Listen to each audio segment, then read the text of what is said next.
ओम नमो भगवते वासुदेवाय। ओम नमः शिवाय। हरिहर एकत्वाय नमः। राधे राधे। हरे कृष्ण।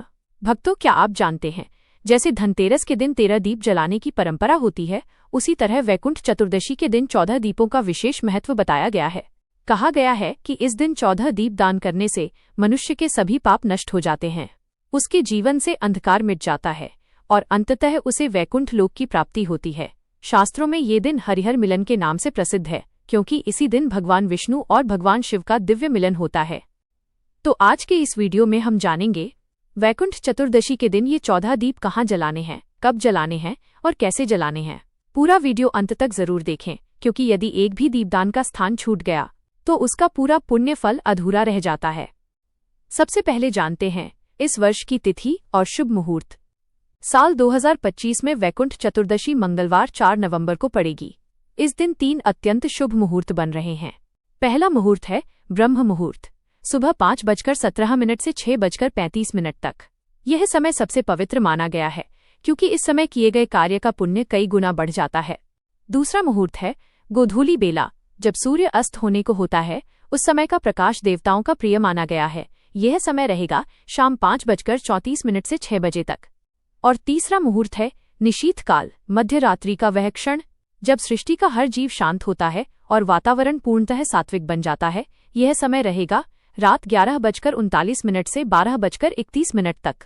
इन तीनों में से कोई भी समय चुनकर आप दीपदान कर सकते हैं, लेकिन यदि संभव हो तो ब्रह्म मुहूर्त या निशीथ काल में किया गया दीपदान सबसे श्रेष्ठ माना गया है।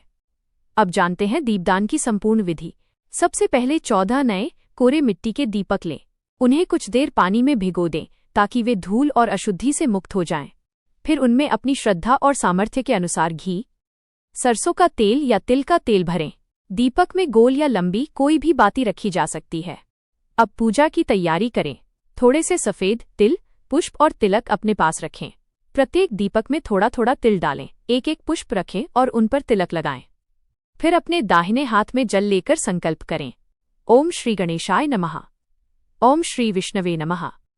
ओम नमः शिवाय।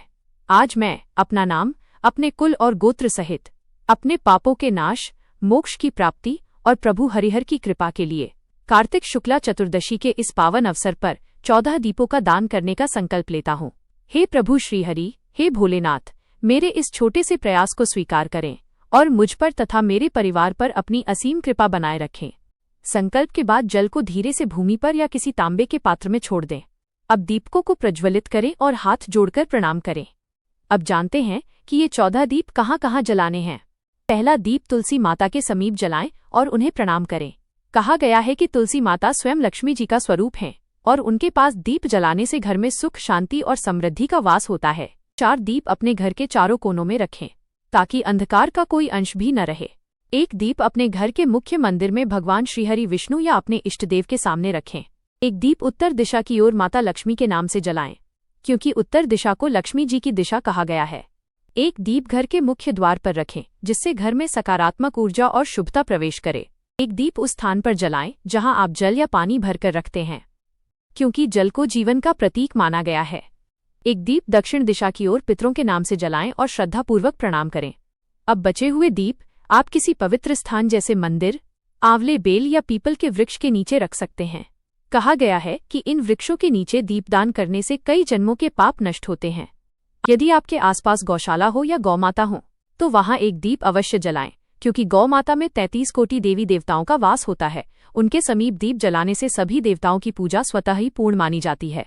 और यदि आसपास कोई शिव मंदिर हो तो वहां जाकर शिवलिंग के पास दीपक रखें, क्योंकि इसी दिन भगवान शिव और भगवान विष्णु का मिलन होता है। इसलिए इस तिथि को हरिहर एकत्व दिवस कहा गया है। यदि घर में शालीग्राम भगवान या ठाकुर जी विराजमान हो तो उनके समक्ष भी दीप जलाकर प्रणाम करें। दीपदान करने के बाद अपने घर के मंदिर में थोड़ी सी दक्षिणा, सफेद तिल, फल, मिठाई या सर्दी के मौसम में उपयोग की वस्तुएं किसी जरूरतमंद को दान करें। अगले दिन किसी योग्य व्यक्ति को अपनी सामर्थ्य के अनुसार दान दें। ऐसा करने से पुण्य कई गुना बढ़ जाता है और जीवन में स्थायी सुख समृद्धि आती है।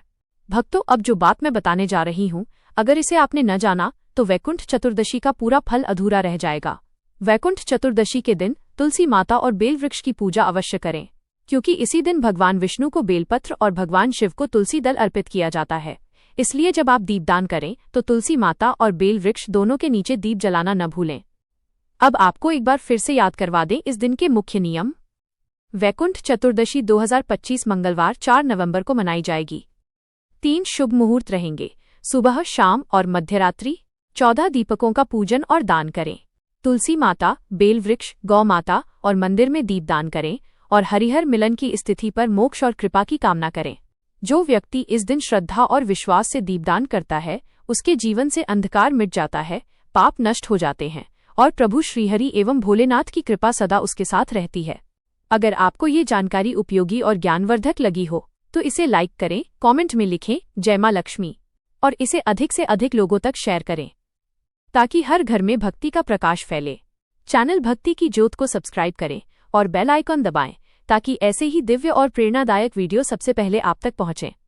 मिलते हैं अगले वीडियो में, तब तक के लिए राधे राधे। जय श्री हरि विष्णु, जय मां लक्ष्मी।